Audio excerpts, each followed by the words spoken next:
Wilson Miles from Black Film TV. Hello, folks. How's it going? Good. How are Hi. you? How much of a deep dive did you do into the backgrounds of the people you're playing outside of the book and the script? A pretty big deep. I mean, as much as you can do in a fairly limited amount of time. We had a couple of months before we started shooting. We were really lucky that Zoe and Megan are so open. Jodi and Megan. Zoe's open too. Yeah, She's an open book. But Jodi and Carey, we a lot. It was great. They were really generous with us. I was across the pond still. I was in the UK when we first started, and then suddenly we were all in New York together and spending lots of time together. And I think they couldn't have been more supportive of the whole process. So they were just really generous with their lives. Now, when you're working with Maria, and obviously you're playing these roles, and there's a story to tell, and you've met the people you're playing. Do you work on? Granted, some people like to say they don't want to play an impersonation. They want to go with the script is, but then you've met them. So like for people because they're still alive and people know their personalities, does that come in the back of your mind as far as how to portray this role so that way? There's what the script calls for, is and there's people who know them say, okay, did you play it out like that, or we're getting cinematic licensing. Well, I think there's a lot of temptation as an actor to really get close to the person and really take them on. And when Carey and I were first talking about this, we settled very quickly on an idea that if we were going to be doing more of an imitation, that it would be distracting for an audience. That like if we were going to have someone like Ashley Judd telling their real story in this film, that we needed to be at least attempting to match that level of honesty. And so while we did spend a lot of time with them and tried to kind of absorb as much as we could of their personalities, we weren't trying to imitate their voice or mannerisms or something like that. I wasn't so much concerned of like, will Jodi's friends think that I'm being a good Jodi Kantor? I think I was more concerned that they would feel respected and honored by our portrayal, and that, of course, the women who are the survivors who came forward and the witnesses who came forward, that they feel, respected and considered in this representation of telling the story. When you see these journalistic stories, you go way back to obviously all the President's Men and Spotlight, and including this movie, and there are others in between that.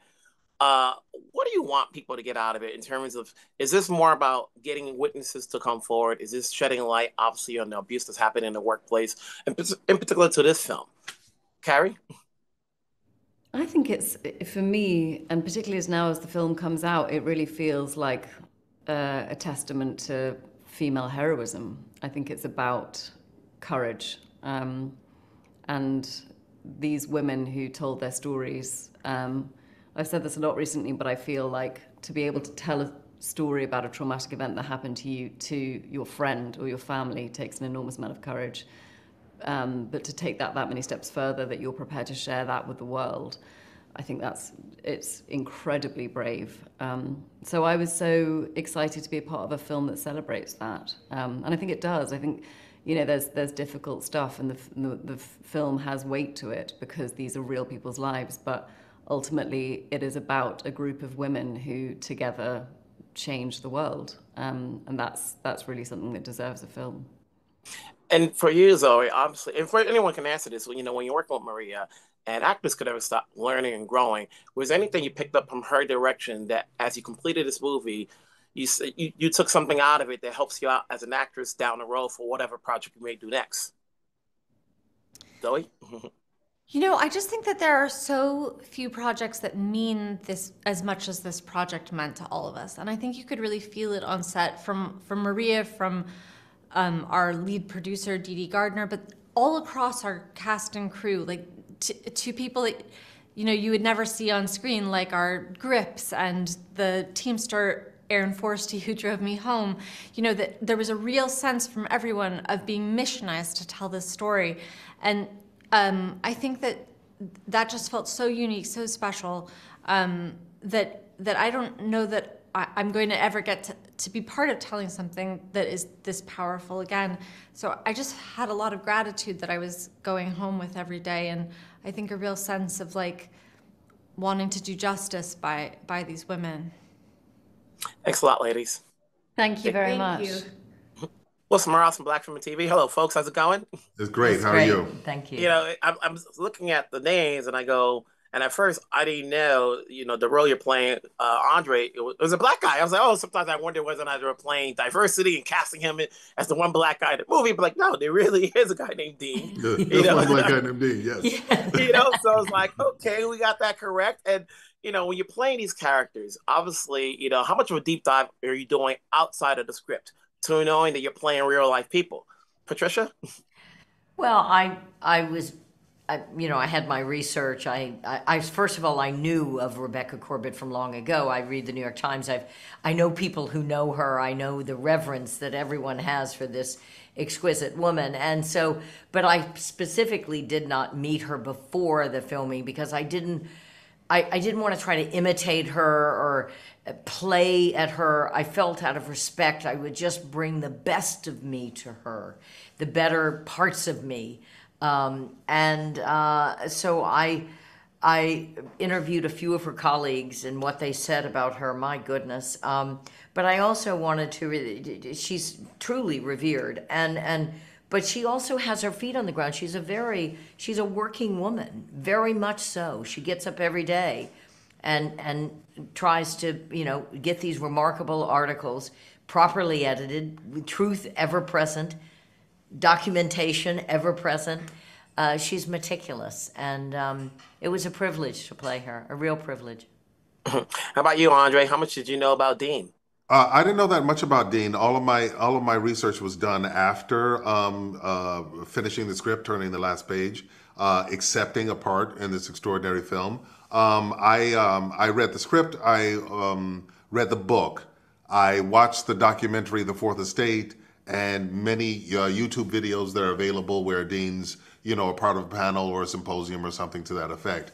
So because I wanted to sort of glean the most important aspects, which were, for me, those leadership qualities, the mentor qualities, the protectiveness, the father figure qualities, because when you look at the script, those are the aspects that our extraordinary screenwriter, Rebecca Lenkowitz, has chosen to emphasize for Dean. Dean is a huge, complex man, a giant in journalism, the executive editor of the newspaper of record of the United States.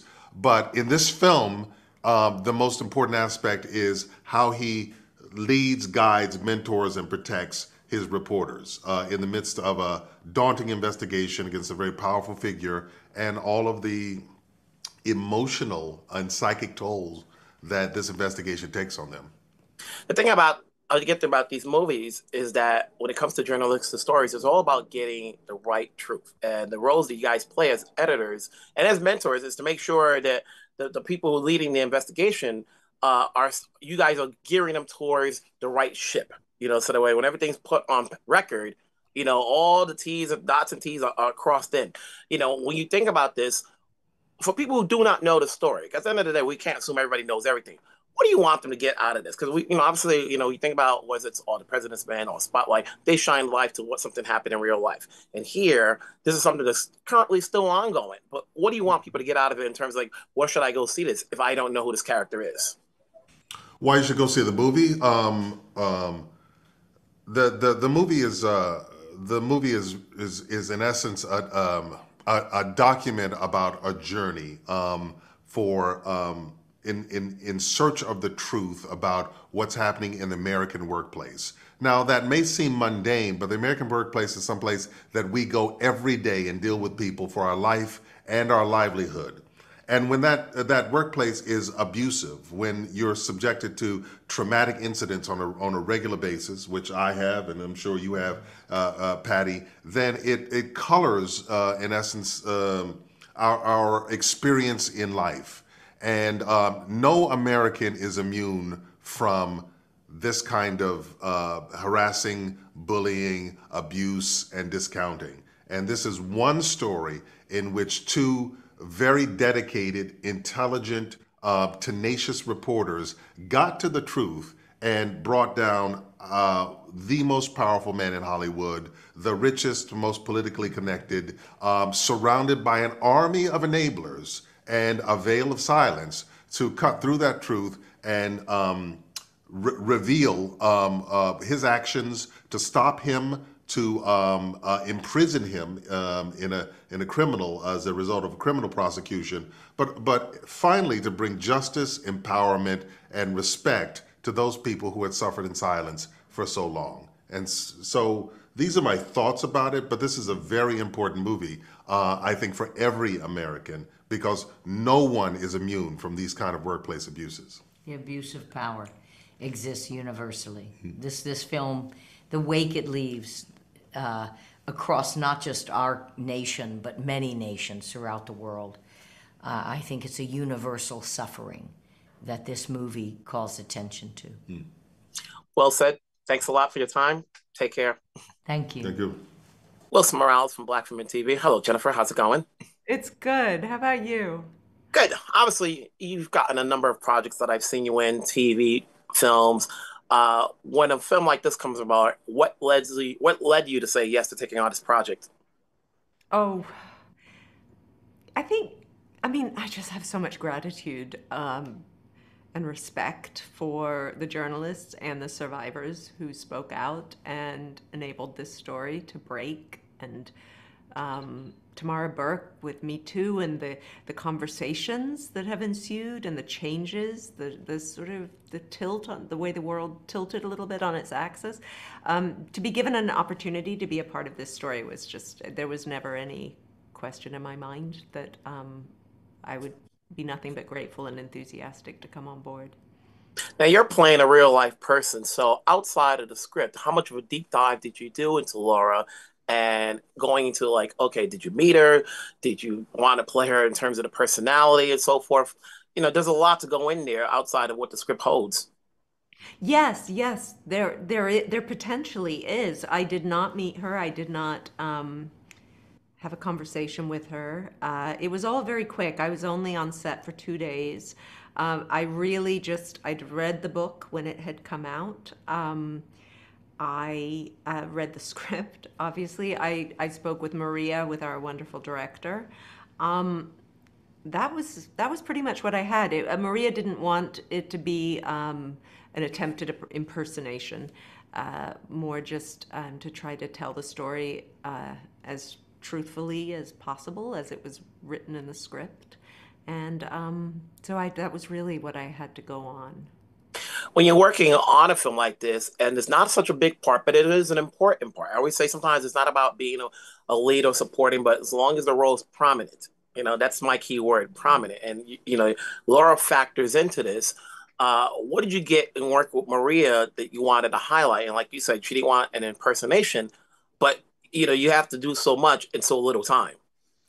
Yes, I think the script is so beautifully curated. I think those moments where you get to those windows into Laura's life, our Laura, our film's Laura, I wouldn't presume to know how accurate they are to the actual Laura Madden. But I trust the research that was done in making the script. But I think those moments are they're so interesting and key, and I think they help to build a sense of a human being there, a complicated, nuanced, interesting person. Yeah, the film talks about a lot, especially when it comes to these type of journalistic stories, and it's about having injustice come out and getting people to come forward. The trope that we see in these movies is hoping that the witness can come forward so that there's some sort of evidence out there. It's one thing to know it, it's another thing to prove it. Yeah. And we're getting these, every now and then, from obviously you can go back to all the President's Men and Spotlight, and now we have this one. I'm sure there are others in between.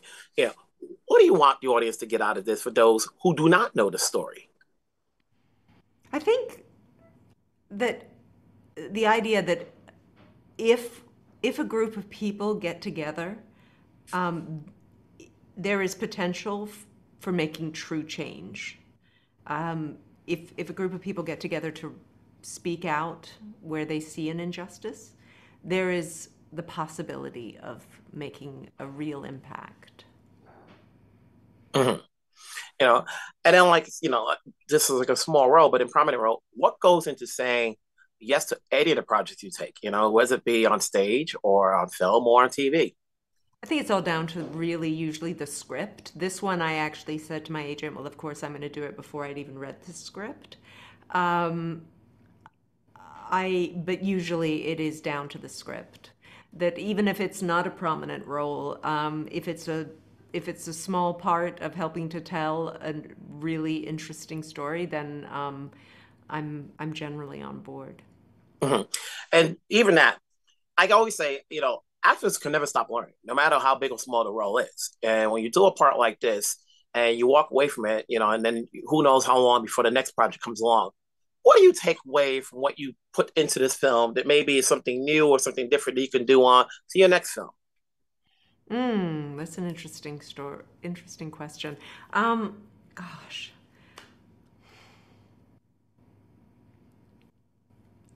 I think that's a really interesting question. Because you're not phoning it in. So you have to say to yourself, you're not phoning it in. So you're bringing in something new that obviously somebody will see you. And for those who may have not seen any of your other projects, they're seeing you in a new light. So the question is, it's like, okay, are you picking up anything, whether you've seen the film or not, or somebody told you, what they liked about you in this particular performance? They say, okay, maybe I'll try this the next time. I think in working with Maria Schrader, our director, I think the work felt very, it didn't feel performative. I think that there's a kind of style of acting that is becoming more and more, and I think it is right now. I see it a lot, and I have felt myself doing it a lot. And there's a sort of it's a style, and in this, I felt like that wasn't there with anybody's work, and I enjoyed doing that with Maria. I don't know if that makes sense, but I don't really know how to describe it. Okay. Is there any particular genre you haven't tackled yet that, like you said, okay, you've done projects, what haven't we seen you in? Because when people see a certain film, they may try to get an idea as to what to expect from you until we see something different. You're like, okay, I have not seen it do all out comedy or animation or Marvel or I would love to do some animation. I would love to do some animation. I actually put my voice on tape for an animated thing the other day, and it was so much fun. I don't think I got it, but it was so much fun because they said go into your walk-in closet to record it, because that apparently has like good. I don't have a walk-in closet. I know, right? Right.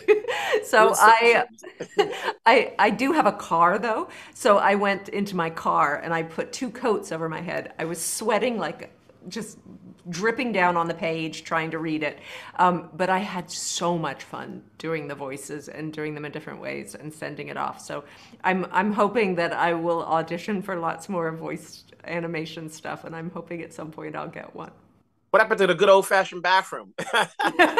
I think you need something that they want cloth, because it absorbs the sound, right? You don't want. So I think that was the point of the walk-in closet that I guess people are supposed to have. When you're part of this ensemble, and granted, you're not in scenes with everybody that's in this cast, but when you get together, whether it be at the New York Film Festival, London, what's that feeling like when everybody's together and they're discussing this movie? I haven't had that moment yet. I was only on it for the 2 days, and the only actors I met were the doctor who tells my character that she has breast cancer, the people who played my children, and Zoe, who played Jodi. So I've spent time with Maria Schrader, our director, but otherwise I really haven't had a lot of time with people involved in the film. Is that weird when you're like in a film, but I didn't get to know them? Yeah, I don't know. That one of the wonderful things about theater is that you can become an ensemble, a company. It feels like, a temporary family. I love that about theater. But the good thing about this movie is that all the moving parts worked. They were able to put it together. Even if you guys didn't meet each other, personally, together, collectively, this movie works. Congratulations on your performance. And hopefully I'll talk to you down the road, whether it be stage, screen, or TV. Thank you so much. I look forward to that. Take care. Well, Smiles, Black Men TV. Hello, Maria. How's it going? I'm good. How are you? Good. So, how much of it did you want to create on your own outside of what's in the book, and what and the deep dive you did into this? Um, of course, we left things out which are in the book because otherwise it would have become probably a 6-7 hour movie, right? And then we also added things which are not in the book, as you probably realized. Megan and Jodi entrusted us with including their private sides, personal sides of their lives during this investigation, which I think completes the picture, completes the portrait of, two female, fierce, knowledgeable, professional journalists, which is already a sensation in a movie like this, right? Having two female protagonists in that genre. And then seeing them, at the same time being working mothers and, juggling with, their time, dividing it with, their husbands, taking care of the kids and trying to get this story out. I think that contributes a lot to this particular story, which, as we know, deals with a very intimate subject matter. There's so many layers, as you just mentioned. You have the two characters at heart. You have the ladies that are going in front of the camera. You have, the journalistic tropes of what, obviously getting the story correct and, what you have to go through that. How much of a challenge was it juggling it so you can piece it all together, especially when you're showcasing not only Jodi and Megan's personal lives, but also the use of flashback in telling these ladies' stories?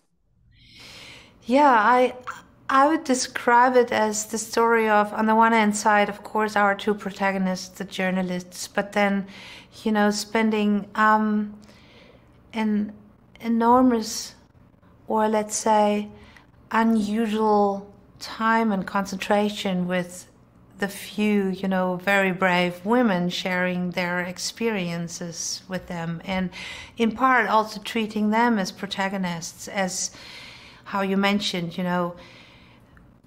revisiting the moment in their lives when they were very young and entering a work life that felt so important for this story because they truly,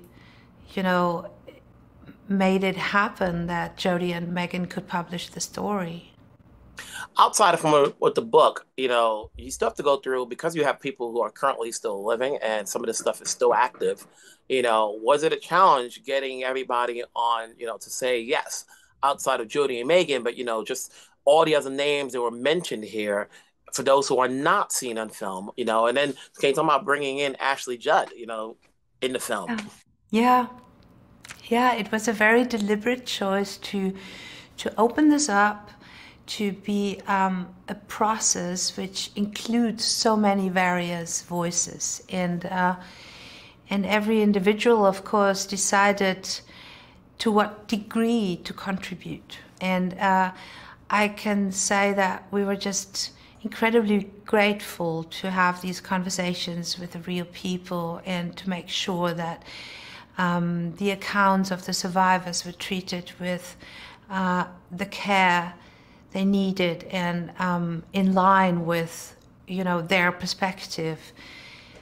But overall, in a true story like this, and as you say, with characters who carry the names of the real persons out there, it's kind of, you feel a responsibility to get it right. And also the contribution of the New York Times opening their doors for the first time for a feature film. You really want to treat that workplace with accuracy and portray it in details as real as you can.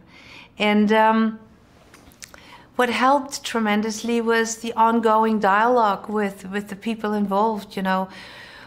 Megan and Jodi have been tireless and generous in answering all our questions, and and also the board of the New York Times, the editors, Rebecca Corbett, Matt Purdy. It was just wonderful to hear about their perspectives. And as a director, you know, when you're going through this, it's not a typical fantasy film or a fiction story. You know, this is a true story. You have to put together. You got real life characters. You know, you want to do it delicately. As a director, you know, what did you learn post production? You know, having seen it and seen some responses to it, that helps you for the next project you'll do.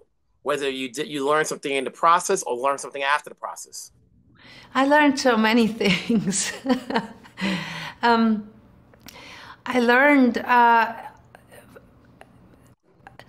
learned so many things. I learned about what it really entails, your work, journalistic work, you know, serious journalistic work.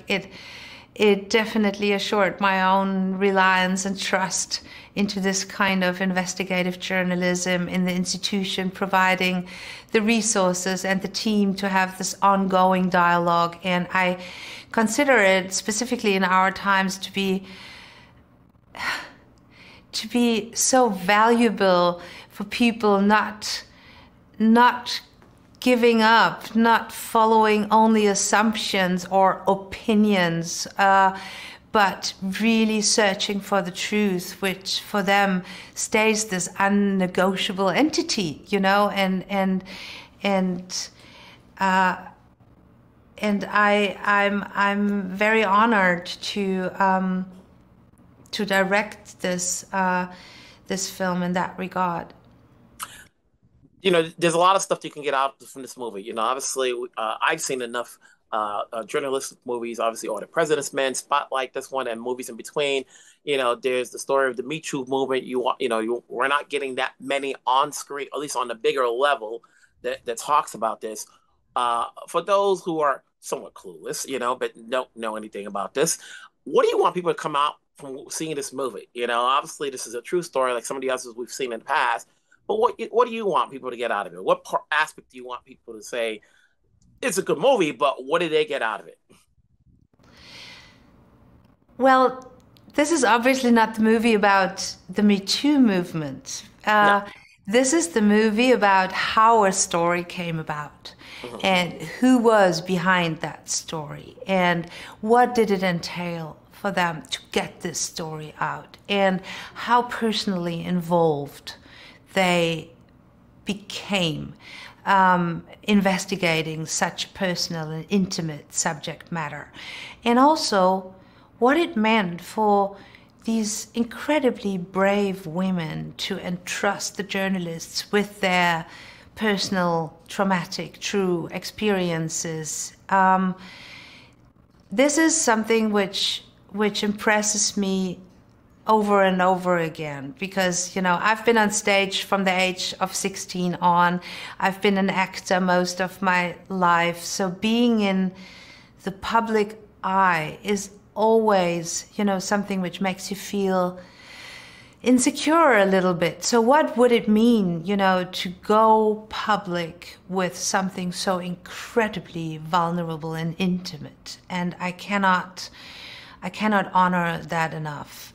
And I hope that people who watch this movie will be